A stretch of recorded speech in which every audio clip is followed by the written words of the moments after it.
masalan undirib bergan puli o'sha jabrlanuvchi roziligi, chiqargan sud qaroridan davlatdan rozilik keladi. Keyingi masalan davlat foydasi undiruvlar, soliq to'lovlar deymiz, bular davlat bojlari bor.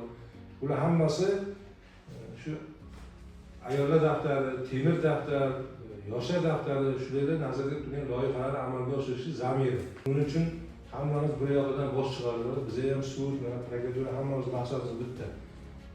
Shu talabni bajarish kerak, undiruvlarni vaqtida amalga oshirish kerak.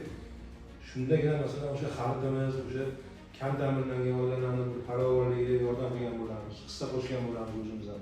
Shu maqsad bitta, xalqimizni rozi qilish, farovon turmushga hissamizni qo'shish. Har sud qarorining ijrosini orqasida bir inson taqdiri, bir inson manfaat turibdi-da. Murojaatlar bo'yicha Dehqonobod tumanida qolaversa bo'layapti. Tahlil ko'rilganda eng ko'p murojaatlar birinchi o'rinda ijtimoiy sohada bo'lsa, keyingi o'rinlarda mana shu MIB bilan bog'liq, sud qarori ijrosi bilan bog'liq murojaatlar juda katta salmoqli qismini tashkil qiladi.